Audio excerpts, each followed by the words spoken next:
Hyundai has a fresh product line, growing sales, and a vastly improved quality reputation.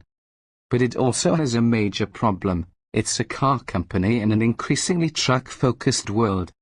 The brand's sales mix is 76% cars in a market that is running at 57% trucks, including ever more popular crossovers.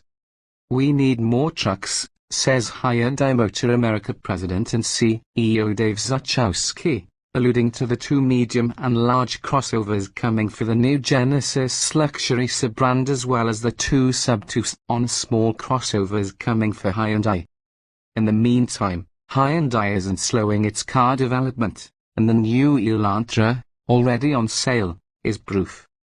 The old Elantra set the compact sedan segment on its ear with fluid styling and upscale features, and it was the brand's best-selling model in calendar year 2015, with more than 240,000 moved. That includes about 20% of fleets. But the car had major weaknesses, namely, a weak structure that fluttered over bumps and a weak suspension that delivered a plodding ride and not much joy to the steering. The new Elantra significantly moves the bar in body refinement, in large part by being glued together. Get your glue gun aerospace adhesives have long been adapted to car construction to augment or replace spot welds and fasteners and to supply continuous bonding along a seam for extra stiffness. The old Elantra had about 10 feet of glue bead in its body. The new Elantra has 394 feet of robotically applied adhesive bead. If it were an AMT model, it would undoubtedly survive your childhood testing regimen of firecrackers and basement wall impacts. Besides that, Hyundai has reconfigured the rear twist beam suspension with a longer and more vertical shock absorber for better impact damping, and conducted an extensive noise reduction program. New sound deadening material in the wheel wells, better subframe isolation, and smaller firewall holes combine with a thicker windshield and side glass to cut cabin noise. Greater use of high-strength steel, says the company, allowed it to hold the line on curb weights, with the lightest manual just over 2,750 pounds and the heaviest limited arriving at just under 3,000 pounds. That's in line with Elantras we have tested in the past. A two-engine lineup. For now, two engines are being offered initially. A 147 horsepower 2.0-litre with a 6-speed automatic will be the mainstream engine, with a 1.4-litre turbo and 7-speed dual-clutch automatic as the eco option. A 6-speed manual also is available on the base A.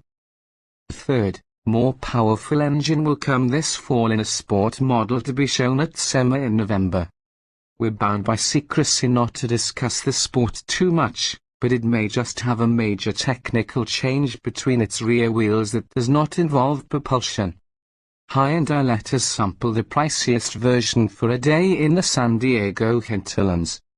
Our $27,710 limited at both their $2,500 tech package 8.0-inch navigation touchscreen, Infinity Premium Audio, sunroof, and heated rear seats. Heated fronts are standard on the limited and the $1,900 Ultimate package, with swiveling headlights, emergency auto braking with pedestrian detection, and a group of anti-disaster devices normally found on more expensive cars, such as adaptive cruise control and lane keeping assist.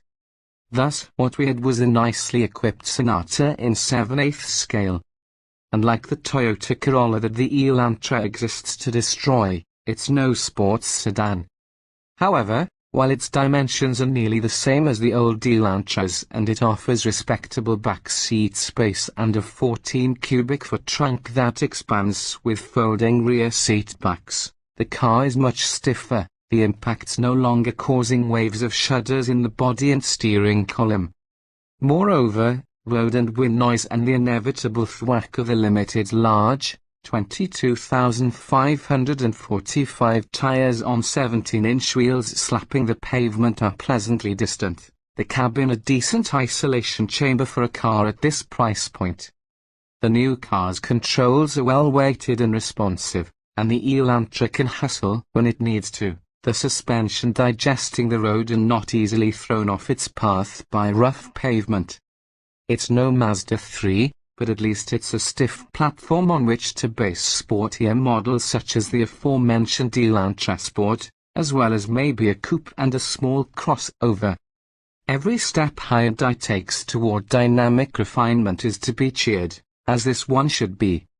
You have to poke the 2.0 deeply to get any real thrust, but the torque band is acceptably broad and it serves its duties with a muted and dispassionate growl.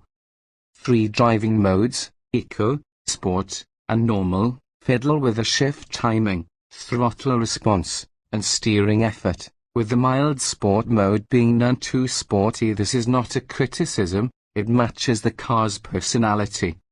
There are no paddles, so if you want to shift yourself, you must remove one paw from the steering wheel and work the shift lever. If you'd rather not, the computer does a fine job of delivering the right ratios as needed.